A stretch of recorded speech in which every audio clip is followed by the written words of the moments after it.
కేంద్ర ప్రభుత్వం కమిటీ వేసింది వర్గీకరణ మీద. అది వర్గీకరణకు పరిష్కారం దొరికినట్లేనా? వర్గీకరణ సమస్య 341 ద్వారా సవరించండి. నరేంద్ర మోదీ అనుకున్న తర్వాత ఇప్పటి వరకు ఏ విషయంలో వెనక్కి పోలేదు. వారు అనుకున్న విషయాలు ఎక్కడ వెనుకడుగు వేయనప్పుడు ఇక్కడ వేస్తారని మీరు ఎందుకు అనుకుంటున్నారు? కులాన్ని రద్దు చేయమని చెప్పండి దమ్ముంటే. నరేంద్ర మోడీకి దమ్ము ఉంటే 303 మెజార్టీ ఉంది కదా. అంటే మీరు వర్గీకరణ సమస్యను కర్ణాటక, తమిళనాడు, మిగతా రాష్ట్రాల వాళ్ళు అడుగుతున్నారు. వాళ్ళని కాదని దీన్ని ఆంధ్ర, తెలంగాణకు మాత్రం పరిమితం చేయాలంటారా? 100% చేయాలి. ఇక్కడ తెలంగాణ ప్రజల సమస్య కాదు ఇది. యాక్చువల్గా వర్గీకరణ సమస్య వచ్చింది ఆంధ్రలో నుండి. భారత ప్రభుత్వమే ముందుకొచ్చి దాన్ని పరిష్కారం చేయబోతున్నాం అని అన్నది. నేనేమంటున్నా, భారత ప్రభుత్వం వచ్చినా సరే చేయలేదంటున్నా. దళితులు 90% క్రైస్తవులు, దాంట్లో మాలలు, మాదిగలు అందరూ కూడా 90% క్రైస్తవులు. చాలా తప్పదు. 90% ఎట్లయితే ఎవరు 100%. మీరు తెలంగాణ జనాభా తీసుకోండి. అంటే ఒక ఎస్సీలు మాత్రమే మతం మారితే రిజర్వేషన్ ఎత్తేసేయాలి. మిగతా వాళ్ళు ఎవరు మతం మారినా వాళ్ళ రిజర్వేషన్ వాళ్ళకు ఉండాలని ఉందా రాజ్యాంగంలో? ఉంది. నాకు చూపిస్తారు అది. మీరు క్రిస్టియన్ ఎజెండా మీరు చాలా ప్రధానంగా క్యారీ చేస్తున్నట్టుంది. మేము మైనార్టీలము 30 కోట్ల మంది ఉన్న పాపులేషన్ మైనారిటీ అవుతారా? నువ్వు ఎవడివే మతాన్ని మార్పు. ఈ దేశంలో ఈ దేశ ప్రజలకున్న ఒక మూలవాసులుగా వారికి జీవన విధానం ఉంది, వాళ్ళకు కల్చర్ ఉంది, సింధు నాగరికత నుంచి ఉన్నది కదా. దాన్ని మొత్తాన్ని వదిలేసుకొని వేరే మతంలోకి వెళ్ళి వేరే మతం డిమాండ్ అడగడం సమంజసం అంటున్నా. దాంట్లో కుల వ్యవస్థ లేదు, వర్ణ వ్యవస్థ లేదు. ఎవరు తీసుకొచ్చిండు దాన్ని? కాలక్రమంలో ఎవరు తీసుకొచ్చిండు చెప్పు నాకు. సర్వే జనం సుఖినో భవంతు. ఎవరు తీసుకొచ్చింది సర్వే జనం సుఖినో భవంతు. కుల వ్యవస్థను వర్ణ వ్యవస్థను తీసుకొచ్చింది ఎవరు చెప్పండి నాకు. అది నాకు కావాలి. నమస్తే. ఈ మధ్య ఎస్సీ వర్గీకరణకు సంబంధించిన చర్చలు బాగా జరుగుతున్నాయి. హైదరాబాదులో ప్రధానమంత్రి నరేంద్ర మోదీ సభ తర్వాత 2 రోజుల కింద ఒక కమిటీ కూడా ఏర్పాటు చేస్తున్నామని చెప్పింది. చాలామంది వర్గీకరణకు పరిష్కారం దొరికినట్లే. ఇక ఇన్నాళ్ళు దూరంగా ఉన్న ప్రధానంగా మాదిగలు, మాలలు, వారి ఉపకులాలు ప్రజలంతా కలుస్తారు. ఇట్లా అసలు వర్గీకరణ జరుగుతుందని కొందరు, జరగదని కొందరు, నానా రకాల చర్చలు జరుగుతూ ఉన్నాయి. ఈ వర్గీకరణ అంశం దీన్ని నిజంగా నరేంద్ర మోదీ ప్రభుత్వం దీనికి ఒక కొలికి తీసుకొని రాగలదా? ఒక అంశం ఉన్నది. దీనికి అనుబంధంగా మరొక సమస్య కూడా ఈ మధ్య బాగా సోషల్ మీడియాలో చర్చ జరుగుతున్నది, దళిత క్రైస్తవుల గురించి. ఇక్కడనేమో వర్గీకరణ విషయంలో ఇద్దరు కొట్లాడుతున్నారు. దళిత క్రైస్తవులు వచ్చేవరకు ఇద్దరు ఒకటే అవుతున్నారు. ఒకే విషయం మీద 2 రకాల అభిప్రాయాలు వస్తున్నాయి. వీటిని ఎట్లా అడ్రస్ చేయాలి? ఈ అంశం గురించి మాట్లాడదాం. మన దగ్గర ప్రొఫెసర్ గాలి వినోద్ కుమార్ గారు ఉన్నారు. వారితో మాట్లాడదాం. సార్ నమస్కారం అండి. నమస్తే అండి. సార్, కేంద్ర ప్రభుత్వం కమిటీ వేసింది వర్గీకరణ మీద. అది వర్గీకరణకు పరిష్కారం దొరికినట్లేనా? అంటే కేంద్ర ప్రభుత్వం వేసిన కమిటీ అది నాకు తెలిసి సంక్షేమ రంగంలో ఏ రకమైన బడ్జెట్ కేటాయింపులు జరగాలి అనే విషయాన్ని చర్చించడానికే పనికొస్తుంది. సంక్షేమ రంగంలో అది కేంద్ర బడ్జెట్, ఆ బడ్జెట్ను ఎట్లా డివైడ్ చేయొచ్చు, ఎస్సీల మధ్య ఎట్లా పంచవచ్చు, ఏ రకంగా పంచే విధానం తీసుకురావచ్చు అనే అంశానికి ఎక్కువ పరిమితమైతే నేను అనుకుంటున్నాను. ఎందుకంటే అది 341 సవరణకు సంబంధించిన అంశాలని ఆ కేంద్రం వేసిన కమిటీ పరిష్కరించలేదు. ఎందుకు పరిష్కరించలేదంటే అది పార్లమెంటు మాత్రమే పరిష్కరించే సమస్య. దానికి వాళ్ళకేం సంబంధం లేదు, కార్యదర్శులకు ఏం సంబంధం ఉండదు. కార్యదర్శికి, హోమ్ సెక్రటరీకి వీళ్ళంతా కూడా ఏంటంటే పార్లమెంట్ తీసుకున్న డెసిషన్ ఏదైతే ఉందో దాని మీద చర్చిస్తారు. కానీ ఇంతవరకు పార్లమెంట్ డిసిషన్ తీసుకోలేదు. కేవలము ప్రభుత్వం మాత్రమే. అందులో నరేంద్ర మోడీ గారి ప్రభుత్వం ఏముందంటే మేము వర్గీకరణ కట్టుబడి ఉన్నాము, దాని త్వరలోనే కమిటీ వేస్తామని వేశారు.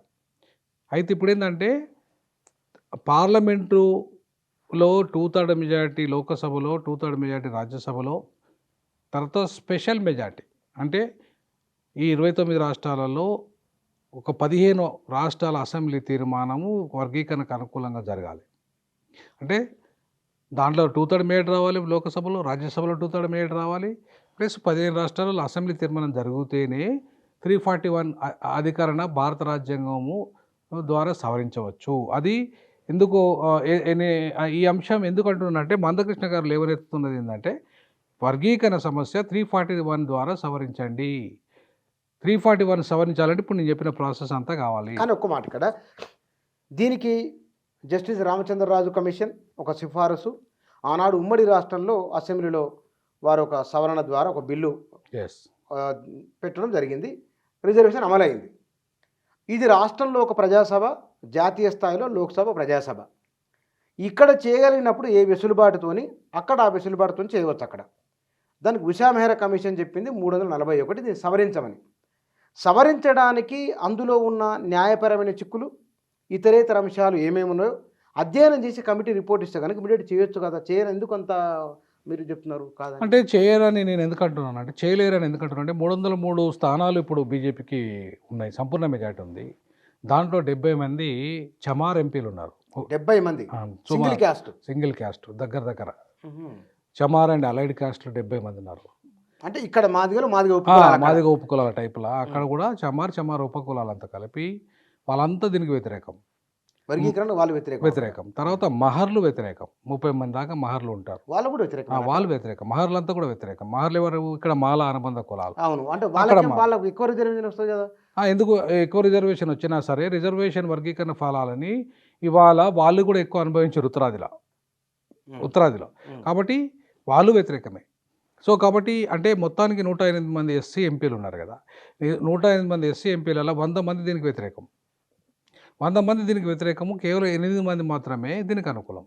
సో 100 మంది వ్యతిరేకమైన విషయాన్ని, ఎస్సీ ఎంపీలు వ్యతిరేకుతున్న విషయాన్ని ఏ పార్టీ అయినా, అది కాంగ్రెస్ పార్టీ అయినా, అది బీజేపీ పార్టీ అయినా, లేదంటే రేపు మరో పార్టీ వచ్చినా కూడా దానికి సపోర్ట్ చేస్తానని అయితే నేను అనుకోను అని మీరు అంటున్నారు.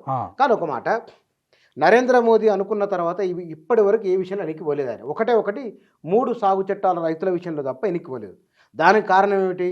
మొత్తం విపక్షాలను ఏకమై 7 ఏడాది పాటు ఆందోళన కొనసాగితే అప్పుడు వెనక్కి తీసుకున్నారు ఆయన. ఇక్కడ ఉన్న అగ్రవాల కులాల వారికి ఎవరు వ్యతిరేకించిన రిజర్వేషన్ నరేంద్ర మోదీ. రామ మందిరం అయిపోయింది, ఆర్టికల్ 370 అయిపోయింది. వారు అనుకున్న విషయాలు ఎక్కడ వెనుకడుగు వేయినప్పుడు ఇక్కడ వేస్తారని మీరు ఎందుకు అనుకుంటున్నారు? అంటే నేను ఎందుకు అనుకుంటున్నానంటే, ఇక్కడ వేస్తారనే అంశం కంటే కూడా ప్రాసెస్ అనేది చాలా క్లిష్టమైన ప్రాసెస్. ఇప్పుడు పార్లమెంట్లో 2/3 మెజారిటీ, 370 కన్నా క్లిష్టమైందా? 370 కంటే క్లిష్టమైన సమస్య. ఎందుకు క్లిష్టమైన సమస్య అంటే 371 ఎగ్జిక్యూటివ్ ఆర్డర్ ద్వారా పరిష్కరించాడు ఆయన. దీన్ని కూడా ఎగ్జిక్యూటివ్ ఆర్డర్ ద్వారా పరిష్కరించవచ్చు. 371D అనేది మన దగ్గర వచ్చింది కదా. 371D అనేది ఆంధ్ర తెలంగాణ సమస్య. దానికి 340కి మనకి సంబంధం లేదు. కృష్ణమాది గారు డిమాండ్ చేస్తుందో 341. నేనేమంటానంటే 341 పక్కన పడేస్తే 371Dని పరిష్కరించుకోవచ్చు. ఎవరు? నరేంద్ర మోడీ గారు 371Dని పరిష్కరించడం ఎట్లా అంటే, అది నేను మొదటి నుండి చెప్పుకుంటూ వస్తున్నా. ఏంటంటే వర్గీకరణ సమస్య కేవలం కుల సమస్య కాదు, అది ప్రాంతీయ సమస్య కూడా. ఇది ఇక్కడ తెలంగాణ ప్రజల సమస్య కాదు. ఇది యాక్చువల్గా వర్గీకరణ సమస్య వచ్చింది ఆంధ్రాలో నుండి. ఎందుకు ఆంధ్రాలో నుండి వచ్చిందంటే, ఆంధ్ర వాళ్ళ దగ్గర బ్రిటిష్ ఎడ్యుకేషన్ ఉంది, తెలంగాణలో బ్రిటిష్ ఎడ్యుకేషన్ లేదు, Urdu medium. So Urdu medium మన వాళ్ళంతా కూడా, ఇక్కడ దళితులంతా కూడా, మాదిగలు మెజారిటీ ఉన్న మాదిగలంతా కూడా తోళ్ళ పరిశ్రమలో పనిచేసిన వాళ్ళు, చదువుకోలేదు ఎక్కువ. సో కాబట్టి చిన్న తోళ్ళ పనులలో అక్కడిక్కడ పనిచేసుకొని చెప్పులు కొట్టుకొని బతికింది ఇక్కడ. కానీ అక్కడ బ్రిటిష్ ఎడ్యుకేషన్ వల్ల ముందుగా మాలలు అంతా కూడా ఇంగ్లీష్ ఎడ్యుకేషన్కి వెళ్ళిపోయారు. తర్వాత వాళ్ళని చూసి మాదిగలు వెళ్ళిపోయారు అక్కడే. సో ఒక 150 సంవత్సరాల అడ్వాన్స్ ఎడ్యుకేషన్ సిస్టమ్ అక్కడ వచ్చింది. సో దాంతో ఏమైనరు, మాలలు ఐఏఎస్లు అయినరు, మాదిగలు కూడా ఐఏఎస్లు అయినారు. కాకపోతే పర్సంటేజ్ మాలలు ఎక్కువ అయినరు, ఎందుకంటే జనాభా ఎక్కువ కాబట్టి అక్కడ వాళ్ళది. పర్సంటేజ్లో మాదిగలు తక్కువ అయినరు, ఎందుకంటే జనాభా కొంత తక్కువ ఉంది వాళ్ళతో పోల్చుకుంటే అక్కడ. సో అవకాశాలలో కాంగ్రెస్ పార్టీ మొదటి నుండి మాలలకు ఇస్తుంది అవకాశాలు, మాదిగలకు ఇవ్వట్లేదు. సో మాదిగలకు తెలుగుదేశం పార్టీ అధికారులకు వచ్చేదాకా మాదిగలకు అవకాశాలు రాలేదు. ఏం చేసింది ఎన్టీ రామారావు గారు, మాదిగలకు నేను ఇచ్చేస్తా అని చెప్పేసి వాళ్ళకి ఇచ్చేసి అవకాశాలు ఇచ్చేసి మీకు వర్గీకరణ కూడా చేస్తానని చెప్పి ప్రామిస్ చేశాడు రామారావు గారు. అప్పటికే ఈ వర్గీకరణ ఉద్యమం ఆది జాంబవ అరుంధతీయ ఉద్యమం పేరు మీద కృష్ణమాదిగ రాకముందే ఎప్పటి నుండో కొనసాగుతుంది, జరుగుతున్నది. అయితే మీరు అన్న ఇక్కడ చాలా క్లమ్జీ అయితే విషయం అంతా. ఇన్ని సంవత్సరాల మీద ఒక కుల ఉద్యమము ఇన్నేళ్ళు జరిగింది దేశంలో మరొకట్లేదు. ఎన్ని సంవత్సరాలుగా? 20-25 సంవత్సరాలు, 30 సంవత్సరాల ఉద్యమం అంటే మామూలు విషయం కాదు. అది ఇప్పటికీ తన లక్ష్యాన్ని చేరుకున్నదా లేదంటే సమాజంలో దాని ప్రభావాలు ఉన్నాయేమో కానీ దాని లక్ష్యాన్ని అయితే చేరుకోలేదు. ఈసారి చేరుకుంటుంది అనే ఒక నమ్మకం వారు ఉన్నారు. మీరేం చేస్తున్నారంటే, ఒకటి రాజకీయపరమైన విషయాలు జోడిస్తున్నారు, ఇందులో ప్రాంతీయపరమైన విషయాలు జోడిస్తున్నారు, రాజ్యాంగపరమైన విషయాలు కూడా జోడిస్తారు. రాజ్యాంగపరమైన విషయాలలో 371 ఆర్టికల్ను రాజ్యాంగ సవరణ చేయడం ద్వారా చేసుకోవచ్చు కదా. బీజేపీ చేయలేదంటున్నా, 303 సీట్లు ఉన్నా కూడా చేయలేదంటున్నా. ఎందుకంటే 70 సీట్లు చెప్తారు. చెప్తున్నా, ఇవాళ ఓన్లీ తెలంగాణలే అనుకూలమైన తీర్పు వచ్చింది. ఆంధ్రప్రదేశ్లో చంద్రబాబు నాయుడు పెద్ద మాదిగని చెప్పుకున్న చంద్రబాబు నాయుడు ఏపీ ముఖ్యమంత్రి అయిన తర్వాత అసెంబ్లీ తీర్మానం చేయలేదు. ఆయన చేసిండా? చేయలే. జగన్మోహన్ రెడ్డి నేను అసలే చేయనన్నాడు. జగన్మోహన్ రెడ్డి ప్రస్తుత ముఖ్యమంత్రి అసలే చేయనన్నాడు. పక్కకున్న తెలుగోడే అసెంబ్లీ తీర్మానం చేయకపోతే మిగతా రాష్ట్రాలు చేస్తాయా? వాళ్ళ దళితులు వ్యతిరేకిస్తుంటే మహారాష్ట్ర చేస్తుందా? వాళ్ళ దళితులు వ్యతిరేకిస్తుంటే ఉత్తరప్రదేశ్ చేస్తుందా? వాళ్ళ దళితులు వ్యతిరేకిస్తుంటే అక్కడ ఉన్న దళితులు వ్యతిరేకిస్తుంటే ఆ రాష్ట్రాలు చేస్తాయా? చేయనప్పుడు 15 రాష్ట్రాలలో అసెంబ్లీ తీర్మానం జరగకుండా నువ్వు ఎట్లా సమస్యను పరిష్కరిస్తావు? సో మందకృష్ణ మాదిగ పరిష్కారం లేని సమస్యను 30 ఏళ్ళుగా మాదిగల్ని మభ్యపెట్టే సమస్యను తీసుకొచ్చిండు, ముంగడ పెట్టిండు.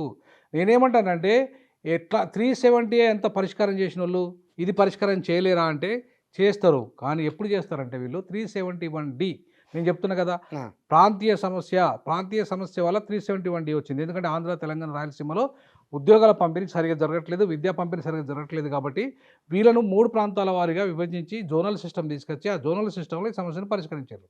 అట్లనే ఇప్పుడు నేను కూడా ఏమంటున్నా అంటే అదే 371Dలో ఈ సమస్యను పరిష్కారం ఉన్నది, వర్గీకరణ సమస్య కూడా పరిష్కారం ఉంది. 371Dలోనే మాత్రమే ఉంది. ఎట్లా? అది జోనల్ సమస్యలోనే పరిష్కారం చేయొచ్చు. ఎట్లా అంటే మన డిమాండ్ ఓన్లీ విద్యా ఉద్యోగ రంగాలే. మన డిమాండ్ రాష్ట్రం విడిపోయిన తర్వాత జోన్ ఎక్కడిది? అయిపోయాయి కదా. 100% ఉంది, జోనల్ సిస్టమ్ ఉంది. అదే 371D అనేది రద్దు కాలే, ఆ ఆర్టికల్ రద్దు కాలే, ఆ ఆర్టికల్ ఉంది. అట్లాగే ఈ 2 రాష్ట్రాలకు వర్తిస్తుంది ఆర్టికల్. ఇవాళ ఇప్పుడు ఒక మాట అనుకుందాం. ఆనాడు ఉమ్మడి ఆంధ్రప్రదేశ్ అందరూ ఈ భేదభావాలు లేకుండా ఉండాలని ఈ జోన్ అక్కడ ఆ జోన్ కొంత మిక్స్ చేసి తెలుగుతో చేసారు వాళ్ళు ఎక్కడను వాళ్ళ ఏమున్నదో దాంట్లో. రాష్ట్రం విడిపోయింది చట్టబద్ధంగా, 2 రాష్ట్రాలు విడిపోయి 2 రాష్ట్రాలు అయిపోయినాయి. ఇప్పుడు జోను 1, 2లో ఉన్నోడు తెలంగాణకు రాడు కదా ఉద్యోగం కోసమై.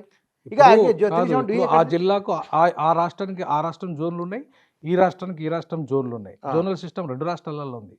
2 రాష్ట్రాలకు ఇప్పుడు 371D వర్తిస్తుంది ఆర్టికల్. అది రద్దు కాలేదు. ఎందుకు రద్దు కాలేదంటే ఇవాళ ఉద్యోగుల పంపిణీ దాని ద్వారా జరుగుతుంది, తర్వాత వనరుల పంపిణీ దాని ద్వారా జరుగుతుంది. ఇవాళ మొత్తం పంపిణీ 2 రాష్ట్రాల మధ్య విభజన హామీల పంపిణీ అనేది 371D ప్రకారం జరుగుతుంది. మరి ఇది కూడా జరుగుతుంది. ఈ సమస్యను కూడా పరిష్కరించుకోవచ్చు. ఎందుకంటే ఇది ప్రాంతీయ సమస్య, కుల సమస్య కంటే ఎక్కువ ప్రాంతీయ సమస్య. అంటే మీరు వర్గీకరణ సమస్యను కర్ణాటక, తమిళనాడు, మిగతా రాష్ట్రాల వాళ్ళు అడుగుతున్నారు, వాళ్ళని కాదని దీన్ని ఆంధ్ర, తెలంగాణకు మాత్రం పరిమితం చేయాలంటారా? 100% చేయాలి. ఎందుకంటున్నానంటే కర్ణాటక సమస్య దళితుల సమస్య వేరు, మహారాష్ట్ర దళితుల సమస్య వేరు, ఉత్తరప్రదేశ్ దళితుల సమస్య వేరు, ఆంధ్రప్రదేశ్ దళితుల సమస్య వేరు. సో ఎక్కడికక్కడ ఏ ప్రాంతంలో ఆ ప్రాంతం, ఎందుకంటే 1260 కులాలు ఉన్నాయి దేశవ్యాప్తంగా. 12,000 ఇప్పుడు 1260 కులాలు ఉన్నాయి. 1260 కులాలు ఏ కులం కా కులంగా సమస్య వేరు, ఒక సమస్య ఒక రకంగా లేదు. కాకపోతే అంటరానితనం అనేది ఇది ఒక క్రైటీరియా. ఇవాళ రిజర్వేషన్లకు ప్రధాన క్రైటీరియా ఏంది? అంటరానితనం. అంటరానితనం ఎక్కడికి వెళ్ళి వచ్చింది? కుల వ్యవస్థ ద్వారా వచ్చింది. సో కుల వ్యవస్థ ఉన్నంత కాలము అంటరానితనం ఉంటుంది. సో భారత రాజ్యాంగంలో కేవలం అంటరానితనాన్ని రద్దు చేశారు తప్ప కుల వ్యవస్థను రద్దు చేయలే. కాబట్టి కుల వ్యవస్థ రద్దయ్యే అంతకాలము అంటరానితనము, రద్దు కానంత కాలం అంటరానితనం ఉంటుంది. అంటే మరి ఈ వర్గీకరణ సమస్య కొనసాగుతుంది అట్లే? 100%. ఎందుకు కొనసాగుతుంది అంటే వర్గీకరణ సమస్య పరిష్కారం 371Dలో ఉంటే నువ్వు 341 సవరించమని అడిగితే ఈ సమస్యకు పరిష్కారం లభించదు కదా. 371D ఇప్పుడు భారత ప్రభుత్వమే ముందుకొచ్చి దాన్ని పరిష్కారం చేయబోతున్నాం అని అన్నది. నేనేమంటున్నా, భారత ప్రభుత్వం వచ్చినా సరే చేయలేదంటున్నా. ఎట్లా చేయలేదంటున్నానంటే భారత ప్రభుత్వం కూడా ఆకాశంలో ఊడిపడదు, ప్రాసెస్ ప్రకారంగా చేయాల్సిందే. అట్లా అనుకుంటే కాంగ్రెస్ ప్రభుత్వము ఉషా మేర కమిషన్ వేసింది, కాంగ్రెస్ ప్రభుత్వము చంద్రబాబు ప్రభుత్వము జస్టిస్ రామచంద్ర కమిషన్ వేసింది. ఎందుకు చేయలేకపోయింది చంద్రబాబు ప్రభుత్వము? కాంగ్రెస్ అంతకాలం అధికారంలో ఉండి ఎందుకు చేయలేకపోయింది అంటే ప్రాసెస్ చాలా పెద్దగా ఉంది, కఠినంగా ఉంది. కాబట్టి ఈ వర్గీకరణ సమస్యకు పరిష్కారము లభించే పరిస్థితి లేదు. కానీ ఒక మాట, ప్రభుత్వము ఖచ్చితంగా చేయాలనుకుంటే కనుక చేయడం పెద్ద కష్టమైంది ఏం కాదు. నేనేమంటానంటే ప్రభుత్వం అనుకున్నా సరే ఏ సమస్య అయినా ఫర్ ఎగ్జాంపుల్ 370 రద్దయింది కదా, 370 ఎగ్జిక్యూటివ్ ఆర్డర్ ద్వారా రద్దయింది కదా. ఎగ్జిక్యూటివ్ ఆర్డర్ ద్వారా దీన్ని రద్దు చేయలేడు అంటిల్ అన్లెస్ 371D దాన్ని తీసుకుంటే తప్ప. ఎగ్జిక్యూటివ్ ఆర్డర్ ద్వారా రద్దు చేయనప్పుడు నువ్వు ప్రాసెస్ మొదలు పెట్టాలి కదా. సుప్రీంకోర్టు ఒకవేళ రేపు అనుకూలంగా జడ్జిమెంట్ ఇచ్చినా సరే, రాష్ట్రాలకు అధికారం ఇవ్వాలనుకున్నా సరే, ఉషా మేరా కూడా అదే చెప్పింది కదా. ఉషా మేరా కమిషన్ ఏం చెప్పింది? రాష్ట్రాలకు అధికారం ఇవ్వండి అని చెప్పింది. 341 సవరించి దాంట్లో క్లాస్ 3 చేర్చి రాష్ట్రాలకు అధికారం ఇవ్వమని చెప్పింది, అంతే కదా. ఈ రాష్ట్రాలకు అధికారం ఇవ్వాలన్నా సరే మళ్ళీ ప్రాసెస్ 2/3 మెజార్టీ లోకసభలో, 2/3 మెజార్టీ రాజ్యసభలో, అలాగే ఇవాళ మన స్పెషల్ మెజారిటీ ఉండాలి. నేనేమంటానంటే 371D అయిన అనుకో ఇవి ఏమక్కర్లేదు, ఇదేమక్కర్లేదు. ఎందుకంటే రాష్ట్రాల విభజన ఆల్రెడీ సింపుల్గా జరిగిపోయింది. రాష్ట్రాల విభజన ఆర్టికల్ 3 ప్రకారం జరిగిపోయింది. ఆర్టికల్ 3 ప్రకారం ఏంటంటే నువ్వు విభజించవచ్చు. ఏ సమస్య ఇది 2 రాష్ట్రాల మధ్య ఏదన్నా సమస్య ఉంటే ఆర్టికల్ 3 ఏం చెప్తుందంటే ఆ సమస్యను దీని ద్వారా పరిష్కరించుకోవచ్చు. ఆర్టికల్ 3 ద్వారా ఎట్లా? Article 3 is equivalent to 368. అంటే ఈ రాజ్యాంగాన్ని సవరించే అధికారం 368 ద్వారా భారత రాజ్యాంగం పాలకులకు ఉంది. ఆ 368 జోలికి పోకుండానే ఆర్టికల్ 3 ద్వారా నువ్వు సమస్యను పరిష్కరించుకోవచ్చు. ఎట్లా అంటే రాష్ట్ర విభజన జరిగింది కాబట్టి. ఈ రాష్ట్ర విభజనలో కీలకమైనది 371D. ఆ కీలకమైన ఆర్టికల్లో ఈ అంశాన్ని చేర్చితే అప్పుడు నీకు 2/3 మెజార్టీతో పని కానీ మీరు మొత్తం వర్గీకరణ సమస్యకి కొత్త దాన్ని దారి మళ్లించే ప్రయత్నం చేస్తున్నారు. దారి మళ్ళించడం టోటల్గా మీరు డైవర్ట్ చేస్తున్నారు. నేను మొదటి నుండి అంటే మీరు బహుశా వర్గీకరణ సమస్యకు పరిష్కారం ఎట్లా కనుగోవడానికే 30 ఏళ్ళు పట్టింది, ఇంకా ప్రయత్నంలోనే ఉన్నది. మీరు దీన్ని కొత్తగా డైవర్ట్ చేసి కాకుండా నేను 2000 మీరు బహుశా మీరు మందకృష్ణకు వచ్చిన ఫేమును నేమును ఆయన ఎప్పటికప్పుడు నిలబెట్టుకుంటూనే వస్తున్నాడు. మీరు దాన్ని ఇంకా కిందికేసే ప్రయత్నం చేస్తున్నట్టు ఫీల్ అవుతారు. మందకృష్ణ గారిని నేను ఎప్పుడు కూడా డిఫేమ్ చేయాలనుకోవాలి. మందకృష్ణ గారిని ఒక మాదిగగా చెప్పుకోవడానికి ఆయన ఉద్యమం చాలా గొప్పగా పనికొచ్చింది. కానీ 30 ఏళ్ళుగా మాదిగలకు రావాల్సిన వాటా రావడంలో ఆయన వైఫల్యం చెందాడు. వర్గీకరణ చిన్న సమస్య, అతి చిన్న సమస్యను పరిష్కరించడంలో ఆయన వైఫల్యం చెందాడు. ఆయన ఇష్టారాజ్యంగా ఒక పార్టీకి సపోర్ట్ చేయడం, ఇష్టారాజ్యంగా ఒక పార్టీకి జాతిని మొత్తం తాకట్టు పెట్టడం, ఇష్టారాజ్యంగా తన నిర్ణయాలు తీసుకోవడం, ఒంటెద్దు పోకళ్ళు పోవడం వల్లనే ఇలా వర్గీకరణ 10 ముక్కలైపోయి 12 ముక్కలైపోయి కూర్చున్నది ఎంఆర్పిఎస్ మూమెంట్. సో ఇవాటికి కూడా నేను ఏమంటున్నానంటే బీజేపీ రామ మందిరము సమస్యను పరిష్కరిస్తున్న బీజేపీ ఇవాళ దళితులకు క్రైస్తవులకు మేము రిజర్వేషన్లు ఇవ్వమని చెప్పేసింది. దళిత క్రైస్తవులకి ఇవాళ 90% మాదిగలు, మాదిగ ఉపకులాలు క్రైస్తవులు. మళ్ళీ మీరు కొత్త సమస్య నేను మీకు చెప్తున్నా కాదు, మీకు చెప్తున్నా అర్థమయ్యేటట్టు. దళితులు 90% క్రైస్తవులు, దాంట్లో మాలలు, మాదిగలు అందరూ కూడా 90% క్రైస్తవులు. చాలా తప్పదు. 90% ఎట్లయితే 100%. మీరు తెలంగాణ జనాభా తీసుకోండి, వాళ్ళు కాకపోతే బలవంతంగా హిందూ సర్టిఫికేట్ తీసుకుంటున్నారు బలవంతంగానే. ఎందుకంటే మాకు రిజర్వేషన్, ఫర్ ఎగ్జాంపుల్ నన్ను తీసుకోండి, నేను ప్రొఫెసర్ ఎట్లా అయినా హిందూ మత సర్టిఫికేట్ ద్వారా అయినా. యాక్చువల్గా నేను క్రైస్తవుని. మా అమ్మ నాకు యేసుపాదం అనే పేరు పెట్టింది. మందకృష్ణ మాదిగ క్రైస్తవుడు, మంద ఏలి అనే పేరు. ఆర్ఎస్ ప్రవీణ్ కుమార్ క్రైస్తవుడు, అట్లాగే విశారదన్ క్రైస్తవుడు. వీళ్ళంతా క్రైస్తవులు. ఎన్నడైనా చెప్పుకుంటున్నారు ధైర్యంగా? ఎందుకు చెప్పుకోలేకపోతున్నారు క్రైస్తవులుగా అంటే ఇవాళ బలవంతంగా ఈ మొత్తం దళితులంతా కూడా క్రైస్తవ మతంలో క్రైస్తవులు అంటే ఇప్పుడు ఎప్పుడోసారి చర్చికి వెళ్ళడం వేరు. రాజకీయ నాయకులు చర్చిలకు పోతారు, అన్నిట్లోకి వెళ్తారు. అట్లా నేను ఏమంటున్నా బ్రదర్, ఇప్పుడు మీరు ఒకటే అది దానికి కొంత లింక్. మీరు క్లమ్జీ చేస్తున్నారు. క్లమ్జీ కాదండి, వాస్తవాలు చెప్తున్నా. వాస్తవాలను గ్రహించడం అనేది ఇలా మీడియా పట్టించుకోవట్లేదు, కేంద్ర రాష్ట్ర ప్రభుత్వాలు పట్టించుకోవడం లేదు. కాబట్టి దళితుల సమస్య వాళ్ళు క్రైస్తవులు కాదు, మీరైతే క్లైమ్ చేస్తారు. ఎవరు క్రైస్తవులు గారు? మీరు చెప్పిన ముగ్గురు ఎందుకు కాదంటున్నానంటే క్రైస్తవులు అని చెప్పేసి వాళ్ళే ఇవాళ మందకృష్ణ మాదిగ గారు క్రైస్తవుడని ఆయన చేతి మీదే క్రీస్తు సిలువ ఉంటుంది. ఆయన ఇంట్లో పోతే మొత్తం యేసుక్రీస్తు బొమ్మలు ఉంటాయి. ఆయన మొత్తం ఆయన కొడుకు పాస్టర్. ఇది మందకృష్ణ మాదిగ పెద్ద కొడుకు పాస్టర్. అంటే క్రైస్తవుడా కాదా? క్రైస్తవ ఫ్యామిలీ కాదా వాళ్ళది? సో కాబట్టి ధైర్యంగా క్రైస్తవుడు అని చెప్పుకునే పరిస్థితి ఇవాళ లేదు వాళ్ళకి. ఎందుకు లేదంటే ఇవాళ రిజర్వేషన్లు రద్దు అవుతాయి, బీసీసీ కోటా కింద పోవాలి. 15% ఉన్న రిజర్వేషన్లు కాస్త 1% పడిపోతుంది. 1% పడిపోతే ఎందుకు పడిపోతుంది? మీరు ఇప్పుడు దళితులలో ఉన్న కొద్దిమంది పోయినంత మాత్రం ఎందుకు పడిపోతుంది? 100% మీరు చూసుకోండి. దళితులలో 90% క్రైస్తవులే. ఇప్పటికే ఛాలెంజ్ చేసి చెప్తున్న కేంద్ర రాష్ట్ర ప్రభుత్వాలకి, మొన్న రిజర్వేషన్ తీసేయమని చెప్తాను. నేనేమంటున్నా కాదు, ఛాలెంజ్ చేసి చెప్తున్నా కేంద్ర రాష్ట్ర ప్రభుత్వాలకి, మీరు జనాభా లెక్కలు ఇప్పుడు సెన్సెస్ తీస్తున్నారు కదా, సెన్సెస్లో దళితులు ఎవరైతే ఉన్నారో క్రైస్తవులుగా మారిన వాళ్ళని, వాళ్ళ మతాన్ని కాదు ఇటేనండి. ఒక మాట నేను మీ దగ్గరికి వస్తాను. నేను అంటే వర్గీకరణ సమస్యకు 30 ఏళ్ళుగా జరుగుతున్న ఉద్యమం జరుగుతున్నా సరే అది 371D దగ్గర తెచ్చి ఆపారు మీరు. అసలు ఇక్కడ దళిత క్రైస్తవ సమస్య అనేది భారతదేశంలో భారతీయ కుల వ్యవస్థ ద్వారా, కొంతమంది అక్కడక్కడ వీడియోలో చెప్తున్నారు, కుల వ్యవస్థ వలన ఇబ్బంది పడిన ఆరోపించబడుతున్నదో చెప్పబడుతున్నదో అంటున్నారు కొందరు. బహుశా వాళ్ళకు తెలియకనో ఇతను అమాయకంగానో మాట్లాడో తెలియదు ఆ విషయం. కానీ కుల వ్యవస్థ కారణంగానే దళితులకు దూరంగా ఉంచబడిన మాట వాస్తవం. వాళ్లకు భారత రాజ్యాంగం ఏమని హామీనిచ్చింది?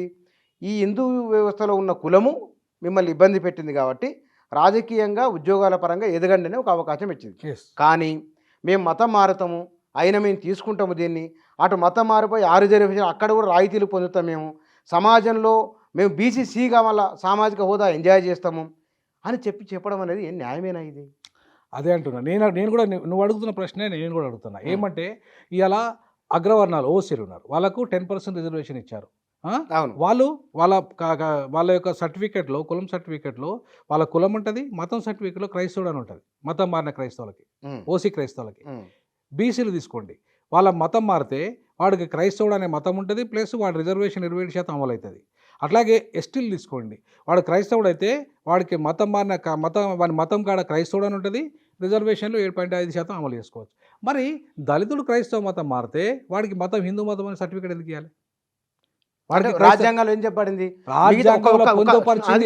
అంటే ఒక ఎస్సీలు మాత్రమే మతం మారితే రిజర్వేషన్ ఎత్తేసేయాలి, మిగతా వాళ్ళు ఎవరు మతం మారినా వాళ్ళ రిజర్వేషన్ వాళ్ళకు ఉండాలని ఉందా రాజ్యాంగంలో? లేదు, అందుకే ఉంది రాజ్యాంగంలో 1950 ఆర్డర్లో పారా నెంబర్ 3లో ఇదే ఉంది. ఏమని ఉందంటే ఇన్ బిట్వీన్ లైన్ ఏమని ఉందంటే ఈ హిందూ మతం నుండి క్రైస్తవ మతం కానీ ఇస్లాం మతం కానీ నాకు చూపిస్తారు అది 100%.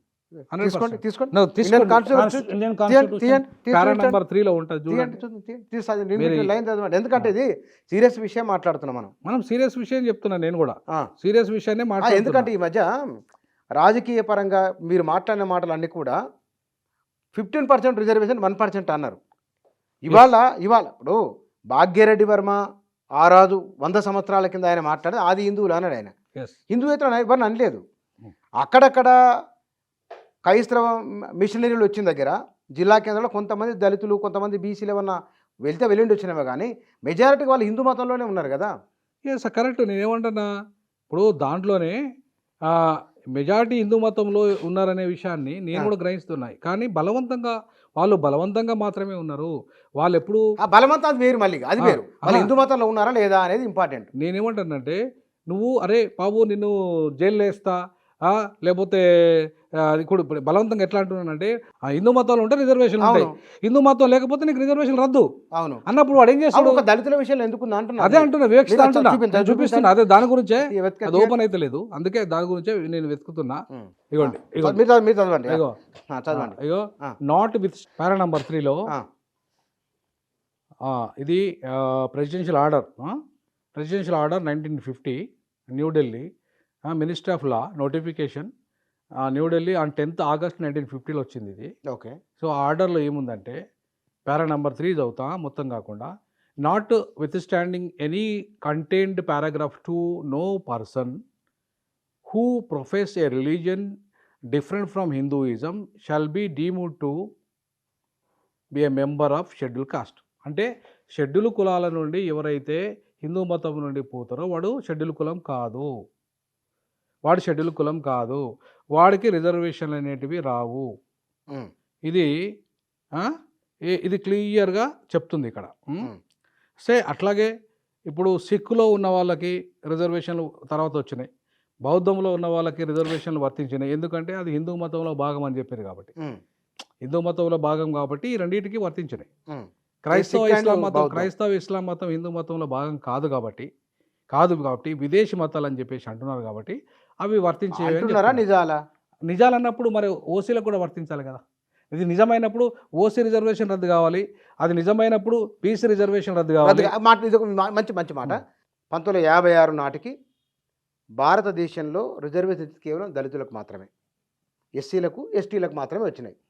అటు మధ్య భారతంలో ఉన్న జైపాల్ సింగ్, అంబేద్కర్ వీరి కారణంగా, అంబేద్కర్ చొరవ కారణంగానే ఎస్టీలకు వచ్చినాయి. తప్పది 1935లోనే ఎస్సీ అది సంస్థానంలో కొల్హాపూర్ సంస్థానంలో కాదు, బ్రిటిష్ ప్రభుత్వం కూడా 1935 యాక్ట్లో పెట్టింది. అంబేద్కర్ దాన్ని పొందుపరిచాడు రాజ్యాంగంలో, కానీ పెట్టింది బ్రిటిష్ వాళ్ళు. ఓకే అనుకుందాం, ఎస్సీ ఎస్టీలకే పెట్టిండ్రు, అవును కదా. బీసీలకు కూడా ఉన్నాయి, బీసీలకు రాజకీయ ప్రాతినిధ్యం ఉంది, బీసీ రిజర్వేషన్లు ఉన్నాయి, తర్వాత మైనార్టీలకు రిజర్వేషన్లు ఉన్నాయి బ్రిటిష్ ప్రభుత్వంలో. అవి రద్దయినాయి ఎప్పుడు 1947లో, ఎప్పుడు మనకు స్వతంత్రం వచ్చి 1950 రాజ్యాంగం ద్వారా రద్దయినాయి. అంతకంటే ముందు వాళ్ళకు కూడా ఉన్నాయి, ముస్లింలకు ఉన్నాయి, బీసీలకు ఉన్నాయి, మహిళలకు ఉన్నాయి, మైనార్టీలకు. లేవు. ఎస్సీ ఎస్టీలకే బ్రిటిష్ వాళ్ళ అంటే బ్రిటిష్ ప్రభుత్వం 1935 యాక్ట్ తేకముందు లేవు. బ్రిటిష్ వాళ్ళకి ఎప్పుడైతే 35 ఎవరికి ఉండే అవకాశం లేదు కదా. మిగతా వాళ్ళకు ఉన్నాయి కానీ ఎస్సీ ఎస్టీలకే లేవు. ఎస్సీ ఎస్టీలకు లేకపోతే మళ్ళీ అంబేద్కర్ 1931, 32, 33లో ఆయన మాట్లాడిండు ఏది అందరికీ మీరు ఇచ్చారు ప్రాతినిధ్యము, మాకెందుకు ఇవ్వట్లేదు మీరు విద్యా ఉద్యోగ రంగంలో రాజకీయ రంగంలో మాకు కూడా కావాలని చెప్పేసి అంబేద్కర్ బ్రిటిష్ వాళ్ళ మీద ఒత్తిడి తెచ్చిన తర్వాతనే ఇవాళ మనకు అవి చట్టబద్ధమైన బ్రిటిష్ వాళ్ళు మనకు ఇచ్చారు. 1947 తర్వాత భారత రాజ్యాంగం అమల్లోకి వచ్చినాక అకార్డింగ్ టు ఇండియన్ కాన్స్టిట్యూషన్ దళితులకు రిజర్వేషన్లు వచ్చినాయి భారత గణతంత్ర రాజ్యంలో. దళితుల తర్వాత మరెవరికి రిజర్వేషన్లు లేవు, ఎస్సీ ఎస్టీ ఎవరికి లేవు. అనంతరము నెహ్రూ, ఇందిరాగాంధీ పార్టీలు మారుతున్న కొద్దీ ఈ 75 ఏళ్ల కాలంలో అగ్రకులాల రిజర్వేషన్ల వరకు వచ్చింది. 1991, 92 నాటికి బీసీలకు కూడా లేవు కదా. మండల కమిషన్ వచ్చే నాటికి మండల కమిషన్ బేస్ చేసింది అంబేద్కర్. అయితే మండల కమిషన్ బేస్ ఆలోచన రాజ్యాంగంలో పొందుపరిచిన అంశం బేస్ చేసుకునే కదా వచ్చింది మండల కమిషన్. అంటే బీసీలకు కూడా కమిషన్ కావాలని చెప్పేసి ఆయన అంబేద్కర్ 340 చెప్పిండు. ఆయన చెప్పింది కాబట్టి వెసులుబాటు ఇచ్చింది కాబట్టి అంబేద్కర్ ఇచ్చింది కాబట్టి బీసీలకు వచ్చింది. ఇక్కడ రాజ్యాంగం అమలులోకి వచ్చినప్పుడు ఆనాడున్న పరిస్థితిని బట్టి అంబేద్కర్ అట్లా చెప్పిండు, వీళ్ళు హిందూ కుల వ్యవస్థకు పీడితులు కాబట్టి వీళ్ళకు ఈ వెసులుబాటు ఉండాలి. కులం మతం మారితే కనుక ఆ మతంలో కొంత గౌరవం ఎంతో కొంత ఉంటుంది. మీరు శ్రీపాద సుబ్రహ్మణ్య శాస్త్రి గారి కథలో చెప్తారు, మతం మారిన వాడు ఇస్లాంలోకి వెళ్ళిపోతే ఆ ఇంట్లో పనికి రావద్దనే మతం మారినాక వాడు మతం మారిపోయాడు అని ఏమనకండి అంటారు. అది మానసిక భావజాలం ఉన్నది. ఇవాళ వాళ్ళకు వచ్చిందంటే ఆ రోజు రాజ్యాంగం అమల్లోకి వచ్చినప్పుడు ఉన్న పరిస్థితిని బట్టి చెప్పబడింది.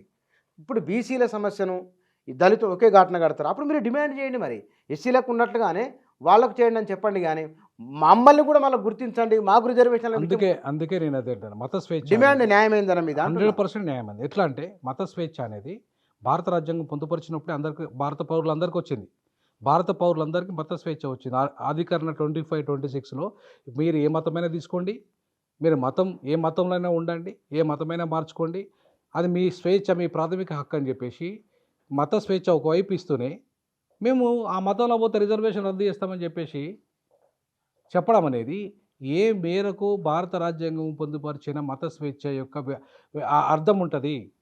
ఇప్పుడు ఆర్టికల్ 14, 15, 16, 17 సమానత్వము, రైట్ టు ఈక్వాలిటీ అనేదాన్ని స్పష్టంగా పొందుపరచడం జరిగింది. అందరికీ సమానత్వం అనేది, అలాగే భారత పౌరులందరికీ మత స్వేచ్ఛ ఉన్నదనేది. అంటే ఇష్టానుసారమైన మతం తీసుకోవచ్చు 100%. మీరు ఇంగ్లీష్ చదువుకొని ఆ కింద ఉన్న దళితులను తొక్కేయవచ్చు, ఒప్పుకోలే మాట. 100%. మీరు క్రిస్టియన్ మతం తీసుకున్న వాళ్ళు లేదా ఇస్లాం మతం తీసుకున్న వాళ్ళు మీ ప్రపంచం వేరు. ఆ ప్రపంచం వేరైన వాళ్ళు హిందూ మతంలో హింసపడుతున్న వారిని వారు ఉద్ధరణ కోసం పెట్టిన దాన్ని మీరేం చేస్తామంటే ఎట్లా తప్పు కదా అది. అసలు హిందూ మతంలో ఉన్న వాళ్ళని తొక్కేసే ప్రయత్నమే అసలు జరగలేదు. అసలు అది ఆ ఆలోచనే తప్పంటున్నా. ఎందుకు అంటున్నానంటే ఈ మాట, ఇవాళ ఫర్ ఎగ్జాంపుల్ మా వాళ్ళు కనుక క్రైస్తవ మతం తీసుకోకుండా ఉంటే ఈ రోజు వరకు కూడా నిన్న మోడీ ఇక్కడ మందిరాన్ని నిర్మిస్తూ ఉంటే గుజరాత్లో ఆయన రామాలయాలు పోయినందుకు దళితులను కుక్కలను కొట్టినట్టు ఇవాళ మొత్తం సోషల్ మీడియా అంతా అదే ఉన్నది. ఈ రోజు వచ్చిన సోషల్ మీడియాలో అంతా కూడా అదే ఉన్నది. రేపే రామమందిర నిర్మాణం ప్రతిష్ఠ జరగబోతున్న క్రమంలో ప్రధాని నరేంద్ర మోడీ ప్రాతినిధ్యం వహిస్తున్న తన రాష్ట్రంలోనే ఇలా దళితులను కుక్కల కంటే హీనంగా చూస్తున్నారు. మనుషుల కంటే కాదు, కుక్కల కంటే హీనంగా చూస్తున్నారు. ఆ పరిస్థితి హిందూ మతంలో ఉంది కాబట్టి రిజర్వేషన్ వచ్చింది. మరి కాదు, రిజర్వేషన్లు వచ్చినాయని కుక్కకు బొక్కేసినట్టుగా మేము మా ఆత్మగౌరవం చంపుకొని మా ఆత్మగౌరవం చంపుకొని మేము బలవంతంగా పోయి బానిసలుగా బతకాలా ఏంది? అదేనా భారత రాజ్యాంగం బోధిస్తున్నది? అంటే భారత రాజ్యాంగం 100% మత స్వేచ్ఛ మాకు కూడా. ఇప్పుడు ఆ కొట్టిన వారి మీద కేసు పెట్టమనండి. కేసులు వెంటనే ఒకటే అడుగుతున్నాయి. మతం మేము మారుతాం 100% మా హక్కు, అది మా ప్రాథమిక హక్కు. మతంలో ఉన్నవారు కానీ మా కులం మారతలేదు, మా కులం మారతలేదు. మేము మతం మారినా మా కులం మారతలేదు. మా కులం కాదు. నేనేమంటున్నా, క్రైస్తవ దాంట్లో ఉండి అవసరం లేదు. అంబేద్కర్ కూడా దాంట్లోనే ఉండి ఎందుకు ఫైట్ చేయలేదు? బౌద్ధం ఎందుకు పోయి? భారతదేశ మతం అది కాదు, అట్లంటే నేను ఒకటి అంటాను, భారతదేశ మతమైనప్పుడు ఈ భారతదేశ మతంలో ఓసీలు కూడా భారతీయ క్రైస్తవులే కదా, బీసీలు కూడా భారతీయ క్రైస్తవులే కదా, ఎస్టీలు కూడా భారతీయ క్రైస్తవులే కదా. వాళ్ళకి అమలు అవుతున్నప్పుడు క్రైస్తవులుగా మాకేమని చెప్పండి. 100% అంటున్నా, తీసేయమంటున్నా, రద్దు చేయమంటున్నా. 1950 ఆర్డర్ పారా నంబర్ 3 రద్దు చేయండి. భారత పార్లమెంటు ఇవాళ అర్థం ఏమిటంటే మీ ఉద్దేశము అగ్రకులాల వాళ్ళు మతం తీసుకుంటే ఏమీ లేనట్టుగానే మాకు కూడా లేండి, తీసేయండి అని. 100 మత స్వేచ్ఛ మాకు కూడా ఇవ్వండి. వాళ్ళకు మత స్వేచ్ఛ ఇచ్చిండ్రు, వద్దంటలేను. మాకు కూడా ఇవ్వండి అంటున్నా మత స్వేచ్ఛ. మాకు మత స్వేచ్ఛను ఎందుకు రద్దు చేస్తున్నారు మీరు? భారత రాజ్యాంగంలో బాబాసాహెబ్ అంబేద్కర్ దళితులై ఉండి మాకు మత స్వేచ్ఛను లేకుండా ఎట్లా చేసిండు? ఒక మాట చెప్పనా నేను, ఎక్కడైతే పోగొట్టుకున్నామో అక్కడనే వెతుక్కోవాలి. అవునా? అవును. ఇవాళ కులం అనే దానికి నిర్దిష్టంగా 10,000 20,000 ఏం లేదు. అది ఒక 1000 సంవత్సరాలు 1500 సంవత్సరాల కంటే కులం వయసు ఎక్కువ లేదు ఇండియాలో. మనం చూస్తున్న ఆధారాన్ని బట్టి కూడా సింధు నాగరికత కాలం నాటి కులం లేదు. ఆ మాట ఎందుకు, కాకతీయుల కాలంలో కూడా కుల వ్యవస్థ బలంగా ఉన్నట్లు లేదు మనకు. వాళ్ళు శూద్రులు పరిపాలించిన వారు, యాదవ రాజ్యాలు ఉన్నాయి. అంతకుముందు అశోక చక్రవర్తి దళితుడే ఉన్నాడు. ఇవాళ దళితులు అంటున్నాం, ఆ రోజు కాదు కదా వాళ్ళు. కాబట్టి భారతదేశంలో కులం అనేది దీని మొత్తం కులం యాంగిల్లో చూసి మొత్తం దుర్మార్గం అనడం, దీని నుంచి తప్పించుకొని బయటికి వెళ్ళిపోయి మళ్ళీ సమర్థించుకోవడం న్యాయమైందేనా? హిందూ వ్యవస్థలో కనుక కులాలు ఉన్నాయి కదా, దాని మీలాంటి చదువుకున్న వాళ్ళు ప్రొఫెసర్లు కొన్ని 30 కోట్ల మంది దళితులు ఉన్నారు దేశంలో. తక్కువ కాదు, 3 ఆస్ట్రేలియా ఖండాలు. మరి ఫైటింగ్ చేయొచ్చు కదా. ఆది హిందూ అని భాగ్యరెడ్డి వారు అన్నాడు. మరి ఆది హిందువులు అంటే మూలవాసులు హిందువులు కదా, దానికి ఎందుకు పోతారు? ఆది హిందూ అనే దాన్ని మేము అందరం 100% ఒప్పుకుంటాం. కాదు, మేము ఒప్పుకుంటాం. ఆది హిందుత్వంలో కులం లేదు కదా. లేదు. మరి లేనప్పుడు కులం ఎందుకు పెట్టండి మీరు? దాన్ని ఫైట్ చేయండి. దాని మీద కులాన్ని రద్దు చేయమని చెప్పండి దమ్ముంటే. నరేంద్ర మోడీకి దమ్ము ఉంటే 303 మెజారిటీ ఉంది కదా. ఇలా ఆర్టికల్ 17 ఇలా అమెండ్ చేయమని చెప్తున్నా. నీకు దమ్ము ధైర్యం ఉంటే నువ్వు పేద తురుంకన అని చెప్తున్నావు కదా ఈ దేశంలో. ఇవాళ హిందూ మొత్తం బతికి బట్ట కట్టాలంటే నీ కులం వ్యవస్థ ఉన్నంత కాలం నీ హిందూ మొత్తం బతికి బట్ట కట్టదు. ప్రపంచ దేశాలలో నువ్వు తల ఎత్తుకొని తిరగాలంటే నీ హిందూ మతం జరుగుతున్న వ్యవస్థ, ఆ మతం ద్వారా అంటరానితనము, కుల వ్యవస్థ, కుల హింస జరుగుతుంది. ఇవాళ 2001లో ఒక లాస్ట్ కాలేజ్ విద్యార్థిగా నేను ఐక్యరాజ్య సమితి నిర్వహించిన దర్బన్ సదస్సులో కూడా లేవనెత్తాను ఈ అంశాలని. దర్బన్ సదస్సులో 2001 23 సంవత్సరాల తర్వాత కూడా మళ్ళీ అదే అంశాన్ని మళ్ళీ లేవనెత్తుతున్నాయి. ఇవాళ ప్రపంచం మొత్తం ఏ వేదికలలో మాట్లాడుతున్న ఈ అంశాలను మీకు నరేంద్ర మోడీ గారు ఇవాళ ఈ కుల వ్యవస్థ వల్ల మీరు రామ మందిరం కట్టారు, హాయి సంతోషం, నేను స్వాగతిస్తాం, దాన్ని వ్యతిరేకిస్తలేం మేము. మీ మతాన్ని, మీ మత స్వేచ్ఛను మీరు కాపాడుకోండి, దాంట్లో తప్పేం లేదు. కానీ ఆ మతములు కుల వ్యవస్థ కారణంగా మా వాళ్ళు ఇవాళ అణచివేతకు, అన్యాయానికి అంటరాని వారిగా, ముట్టరాని వారిగా చూస్తూ మనుషులుగా చూడబడతలేరు. మాకు మత స్వేచ్ఛ లేదు ఈ దేశంలో 175 సంవత్సరాల తర్వాత కూడా. మరి అట్లాంటి పరిస్థితులలో కులం అనే కారణంగానే జరుగుతున్నప్పుడు కుల వ్యవస్థ రద్దు చేయండి. ఒక మాట మీరు ఒకవైపునేమో రిజర్వేషన్లు కావాలంటారు, ఒకవైపునేమో కులమే రద్దు కావాలని అంటారు. ఇదంతా క్లమ్జీ అనిపిస్తలేదా? 100% క్లమ్జీ కాదు. కుల వ్యవస్థ రద్దు చేయండి. కులం రద్దు అయిన తర్వాత ఆర్థిక ప్రాతిపదికన రిజర్వేషన్లు వేయండి. కులం రద్దు కాకుండా కులం ఉన్నంత కాలం కుల వ్యవస్థ మీదనే రిజర్వేషన్లు ఉంటాయి. కులం రద్దు చేయండి, మేము అడగండి. సోషల్ మీడియాలో వ్యక్తమవుతున్న అభిప్రాయం, కొంతమంది సోషల్ మీడియాలో వీడియోలు కూడా పెడుతుంటారు, హిందువులంతా ఒకటే, కులాలు అనేది మనం కులాల గురించి ప్రస్తావన వద్దు, కులం ఇంట్లో ఉండాలి, బయటకు వచ్చినాక అందరం హిందువులం అనే ఒక ప్రచారం కూడా. తప్పది. ఇప్పుడు కమ్యూనిస్టులు కూడా ఇట్లే మోసం చేశారు. ఇవాళ కూనం నేను అంటున్నా, ఆయన ఒక్కడే త్యాగం చేసినట్టుగా ఆయన ఎమ్మెల్యే అయ్యిండు ఇలా కాంగ్రెస్ పార్టీ నుండి. అరే మొత్తం మా జాతులు పోయి కమ్యూనిస్టు పార్టీ నిర్మాణం చేసింది, త్యాగం చేసింది, బలైంది మేము పోయి. అది నక్సలైట్ మూవ్మెంట్లో బలైంది మేము, కమ్యూనిస్టులో బలైంది మేము, తెలంగాణ సాయుధ పోరాటంలో బలైంది నేను, తెలంగాణ ఉద్యమంలో మలిదశ ఉద్యమంలో బలైంది మేము. మాకు అధికారం వచ్చిందా? ఎందుకంటే మేము మైనార్టీలుగా చూడబడుతున్నందుకు మాకు అధికారం రాలే. ఎందుకంటే మేము కుల వ్యవస్థలో అణచివేత గురవుతున్నందుకు మాకు అధికారం రాలే. చివరికి బహుజనవాదం పేరు మీద ప్రవీణ్ కుమార్ లాంటి వాడు గెలవలేకపోయిండు. ఎందుకంటే ఖచ్చితంగా మా వాళ్ళు ఇంకా చైతన్యానికి రాలేదు. ఎందుకంటే మేము మా మైండ్ సెట్లో, మా చిప్పులో మేము మైనార్టీలము, మేము మెజార్టీ బ్రాహ్మణులు మైనార్టీ, రెడ్డి మైనార్టీ, దళితులు మైనార్టీ అని మీ ఉద్దేశం? దళితులు మైనార్టీ, క్రైస్తవులు మైనార్టీ, దళితులు కూడా మైనార్టీ. అంబేద్కర్ దృష్టిలో దళితులు కూడా మైనార్టీ. కాబట్టి ఇవాళ మేము మైనార్టీ అనే పదంలో నెట్టుబడాం. 30 కోట్ల మంది ఉన్న పాపులేషన్ మైనార్టీ అవుతారా? అదే కదా నేను ఇవాళ నిర్వచనం చేయమంటున్నా. మైనార్టీ కూడా మొత్తం మార్చమంటున్నా, మైనార్టీ డెఫినేషన్ మార్చమంటున్నా. కానీ ఇప్పుడు 12% ఉన్న ముస్లింలు, 12% ఉన్న ముస్లింలు మైనార్టీలు ఎట్లయితారు దేశంలో? 3% ఉన్న బ్రాహ్మణులు మైనార్టీలు అవుతారా? 12% ఉన్న ముస్లింలు మైనార్టీలు అవుతారా? ఎవరు మైనార్టీలు దేశంలో? డెఫినేషన్లో తప్పు ఉంది అంటారు. 100%. ఒక మాట చెప్తాను మీకు, 100%. మీరు అంబేద్కర్కు దళితులు మైనార్టీ మీరు అన్నారు కదా. 1921 జనాభా లెక్కల ప్రకారం ఆనాడున్న బ్రిటిష్ ఇండియాలో లెక్కేస్తే బ్రాహ్మణుల పాపులేషన్ ఎక్కువ ఉంది, ఆ తర్వాత మాది చమర్ల పాపులేషన్ ఎక్కువ ఉంది. అంబేద్కర్ ఆ మాత్రం గుర్తు లేకుండానే మాట్లాడి స్వతంత్రం వచ్చింది ఎప్పుడు? 47కు 21కి ఎంత తేడా? చాలా తేడా ఉంది. మరి జనాభా లెక్కలు ఎప్పుడు దేని ఆధారంగా ఇవ్వాలి? దేని ఆధారంగా? నేను అనేది తప్పు అంటున్నా, అది తప్పు అంటున్నా. ఇవాళ క్యాలిక్యులేషన్లో తప్పు. ఇవాళ నేను అంటున్నా. మరి అట్లా అనుకుంటే ఇవాళ వర్గీకరణ సూత్రానికి మాలలు అత్యధికంగా లాభపడుతున్న జస్టిస్ ఉషా మేయర్ కమిటీ చెప్పింది, జస్టిస్ రామచంద్ర కమిటీ చెప్పింది, అంతకుముందు లోకూర్ కమిటీ చెప్పింది. మరి ఇవన్నీ చెప్పినా కూడా ఇలా మాలలు ఎందుకు అంగీకరిస్తలేరు? మేము బాగా లబ్ధి పొందినాం అనే విషయాన్ని ఎందుకు అంగీకరిస్తలేరు వాళ్ళు? అక్కడున్న చమారులు ఎందుకు అంగీకరిస్తలేరు? ఉత్తర భారతదేశంలో చమారులు ఎందుకు అంగీకరిస్తలేరు? మారులు ఎందుకు అంగీకరించట్లేదు? చాలా ఇదంతా ఎట్లుందంటే క్లమ్జీ కాదు. ఒక దగ్గర మాదిగలకు అన్యాయం జరిగితే ఇంకో మాదిగ వ్యతిరేకిస్తున్నాడు. అవునా? అవును. అన్నప్పుడు ఇక్కడ మాలలు పోషిస్తున్న పాత్ర ఉత్తరాదిన మాదిగలు పోషిస్తున్నారు.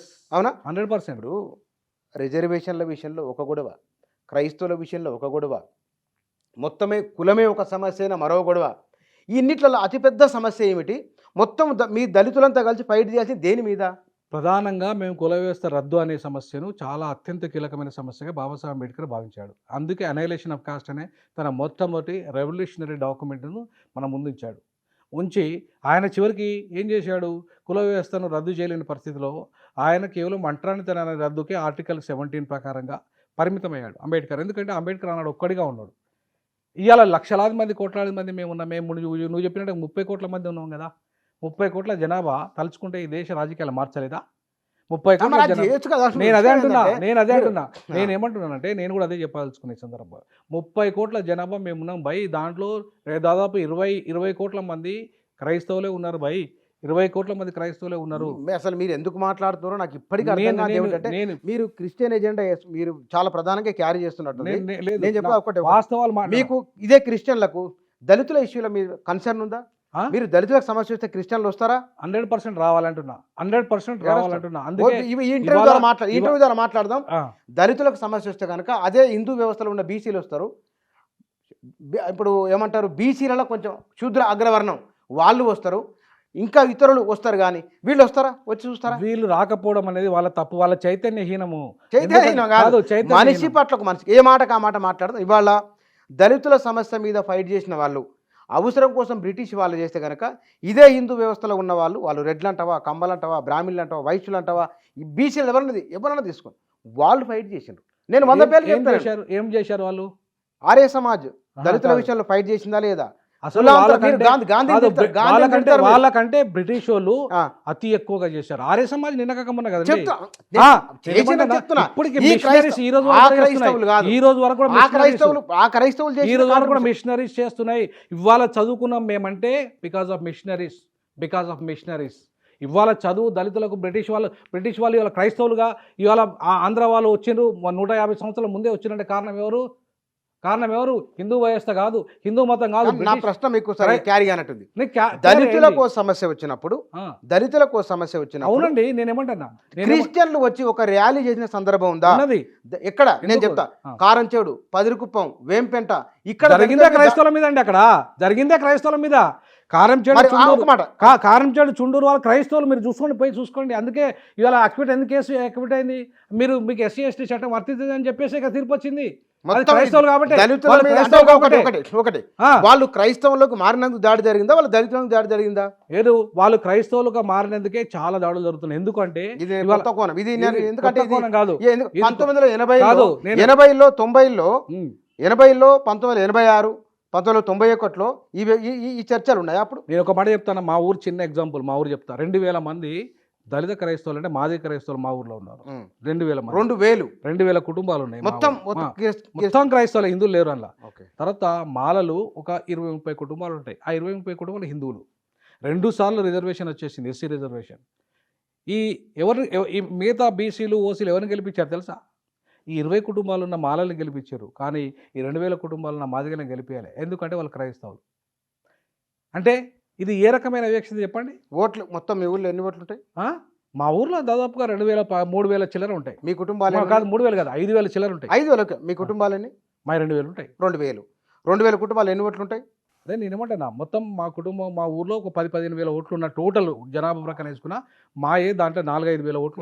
4,000 ఓట్లు. మీ అభ్యర్థి నిలబడ్డప్పుడు మీ కులంలో మీ అభ్యర్థికి ఓటేసింది 100%. కాకపోతే 2-3 నిలబడ్డారు కాబట్టి మా వాళ్ళు చీలిక జరిగింది.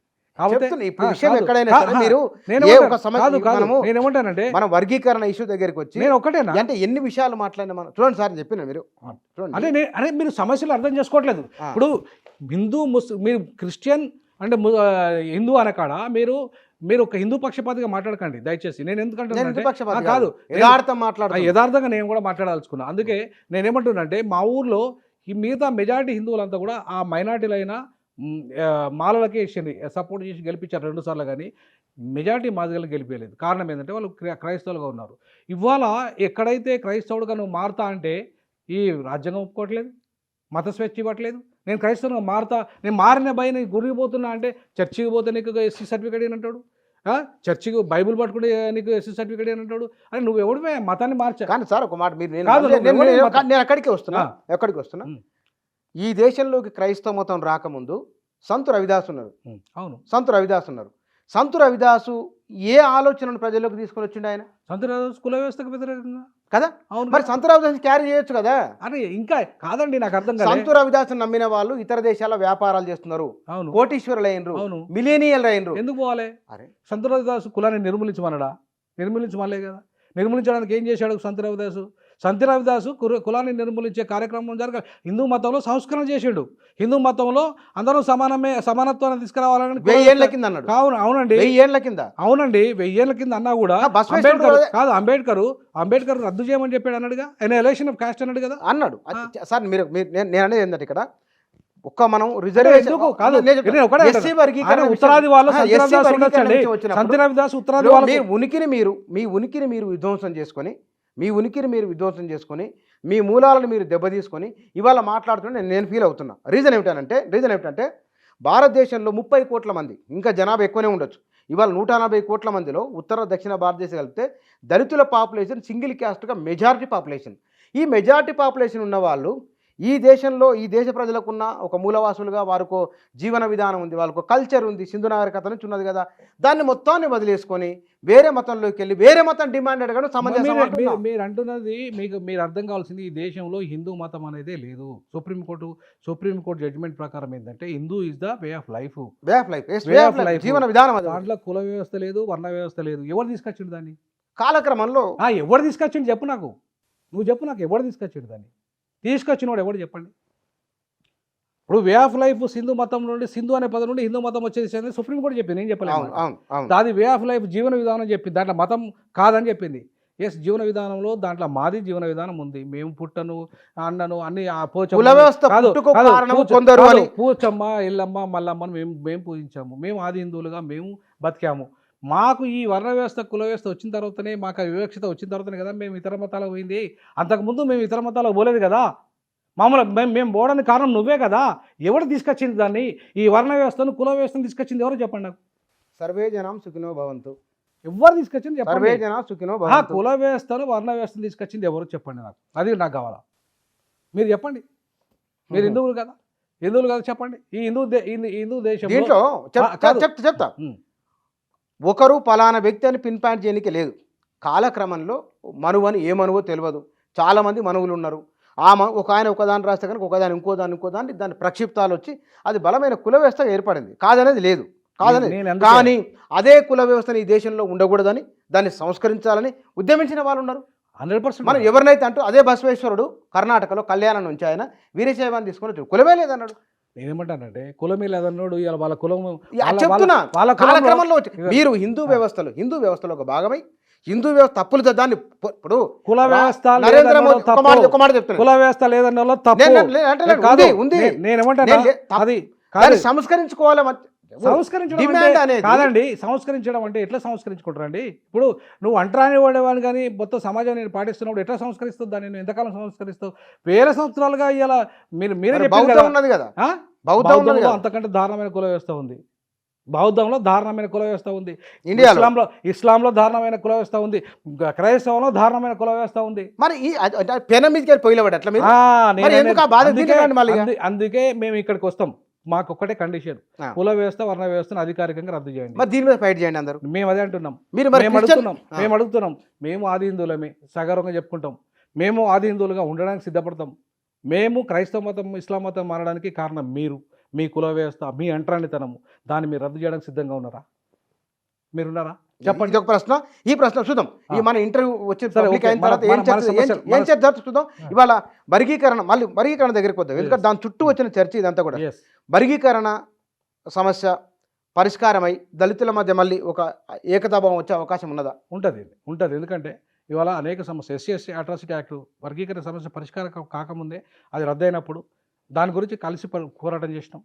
మేధావులంతా కదిలించినాం. ఇక్కడే ఉస్మానియా కేంద్రంగా మొదటి సభ పెట్టిన, పెద్ద ఎత్తున సభ పెట్టిన జస్టిస్ కేజీ బాలకృష్ణన్ ఎవరైతే ఇప్పుడు కన్వర్షన్ మీద చేసిండో కమిటీ చైర్మన్, అంతకుముందు ఫస్ట్ దళితుడు ఆయన తీసుకొచ్చి పెద్ద ఎత్తున పెట్టినాం. తర్వాత దాని మందకృష్ణ గారు దేశవ్యాప్తంగా పెద్ద ఎత్తున దాన్ని తీసుకెళ్ళిండు. సో కాబట్టి మేము రక్షించుకోగలిగిన అందులో మాలలు వచ్చారు, ఎస్టీలు వచ్చారు, అన్నీ వచ్చాయి. మాకు ఆత్మరక్షణ జరిగినప్పుడు ఖచ్చితంగా ఈ వర్గాలన్నీ ఏకమవుతాయి. మాకు అధికారం వైపు కావాలన్నప్పుడు ఈ వర్గాలు ఏకమవుతాయి. కానీ మా ఫలాల పంపిణీ జరిగినప్పుడు ఒప్పుకోవడం లేదు. కాబట్టి ఆ ఫలాల పంపిణీ అనేది న్యాయబద్ధమే. కాబట్టి ఆ న్యాయబద్ధమైన పంపిణీ 341 ద్వారా జరగట్లేదు. కాబట్టి 371D ద్వారా జరిపించి మాకు న్యాయం చేయండి, ఈ కొట్లాట బంద్ చేయండి అని చెప్పేసి మేము కేంద్ర రాష్ట్ర ప్రభుత్వాలను అడుగుతున్నాం. తప్పేముంది ఇందులో? తప్పు కాదు కదా. ఇది కుల వ్యవస్థ ఉన్నది కాబట్టి కులాల మీద పంపిణీ జరగమంటున్నాం. Right sir, thank you sir, thank you very much. Thank you. కుల నిర్మూలన గ్రంథంలో బాబాసాహెబ్ అంబేద్కర్ చెప్పింది, ఈ దేశంలో ఎటువైపు వెళ్ళినా సరే కనబడేది కులమే. అది ఊర్లో ఉంటే కులం బలపడింది, పట్టణానికి వస్తే కులం కాస్త బలహీనపడింది. ఇది ఒక కనపడని మానసిక భావన. ఇది బలమైన నిర్మాణంలో ఉన్నది అని కూడా అంబేద్కర్ అన్నారు. భారతీయ సమాజంలో ఉన్న కులాన్ని సంస్కరించేందుకోసమై చాలా మంది వ్యక్తులు, చాలా సంస్థలు గతంలో పని చేస్తున్నాయి. కనిపించే గోడ అయితే కూలగొట్టవచ్చు. అది మస్తిష్కంలో ఉన్నది. దాన్ని నిర్మూలించడానికి, కులాన్ని తీసివేయడానికి ఎంతకాలం పడుతుందో తెలియదు. కాలం మారుతున్నది. రాజ్యాంగంలో ఆర్టికల్ 17 ఉంది. అంటారని దాన్ని రద్దు చేసి ఆర్టికల్ 17 ఉన్నది.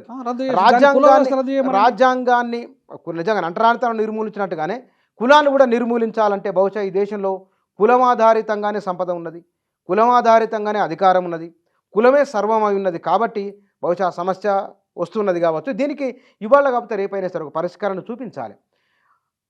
కుల వ్యవస్థలో భాగంగా హింసపడిన వారికి రిజర్వేషన్ వస్తే ఇవాళ అది ఇతర మతాల్లోకి వెళ్ళినా అదే కులం ఉన్నదని ఒక భావన కూడా వస్తున్నది. కాబట్టి ఇది భారతీయ సమాజంలో ఈ అంశంపైన కొన్ని వందల సంవత్సరాలుగా జరుగుతున్న చర్చ. ఆ చర్చలో దానికి కొనసాగింపుగా ఇది ఒక చిన్న ప్రయత్నంగానే ఈ చర్చ. ఇది ఎస్సీ వర్గీకరణ, దాని చుట్టూ ఉన్న వాళ్ళ క్రైస్తవులు, రాజకీయాలు, రకరకాల సమస్యలు, ఎన్నో సమస్యలకు భారతదేశంలో పరిష్కారం వచ్చింది. ఎన్నో సమస్యలను భారతీయ సమాజం పరిష్కరించుకున్నది. ఇవాళ కూడా కుల పట్టింపు లేకుండా బతకాలను కోరుకునేవారు కోటాను కోట్ల మంది మన దేశంలోనే ఉన్నారు. ఏ కులం వద్దు, మనంతా భారతీయులం, మనంతా హిందువులమే అనే బలంగా భావించేవారు ఉన్నారు. కాబట్టి అలాంటి వాయిస్ వాళ్ళు బయటికి రావాల్సిన అవసరం ఉన్నది. మనమంతా వీఆర్ ఇండియన్స్, మనంతా హిందువులము, భారతీయులం అనే ఒక బలమైన భావన కులాలు లేకుండా రావాల్సిన అవసరం, అట్లాంటి వారు ఇంకా బయటకు వచ్చి మాట్లాడాల్సిన అవసరం ఉన్నది. చూద్దాం. ఈ చర్చలు ఇవాళ కాకపోతే రేపు ఎల్లుండి ఒక పరిష్కారం దొరకపోతే ఆలోచన. ఇండియా కూటమి కూడా ఇండియా అనే పేరు పెట్టుకున్నప్పుడు ఖచ్చితంగా ఈ అంశాలను పరిష్కరించాలి. ఇండియా కూటమి కూడా ఈ ఎస్కేప్ కావడానికి లేదు. అది ఇవాళ నేను రాహుల్ గాంధీ గారు ఒకటే రిక్వెస్ట్ చేస్తూ ఉన్నాను. మీరు ఇండియా కూటమి పెట్టుకున్నారు, ఇండియాలో అందరూ సమానమే, న్యాయ అనే యాత్ర కూడా చేస్తున్నారు. నీ న్యాయ అనే యాత్రలో మా ఈ సమస్య పరిష్కారం చేయకుండా నీ న్యాయయాత్రకు అర్థమేముంది? న్యాయయాత్ర అన్నప్పుడు మా వర్గీకరణ సమస్య పరిష్కరించాలిగా, నువ్వు చేయలేదు. మా ఎస్సీ దళిత క్రైస్తవులకు ఎస్సీ హోదా ఇయ్యలే.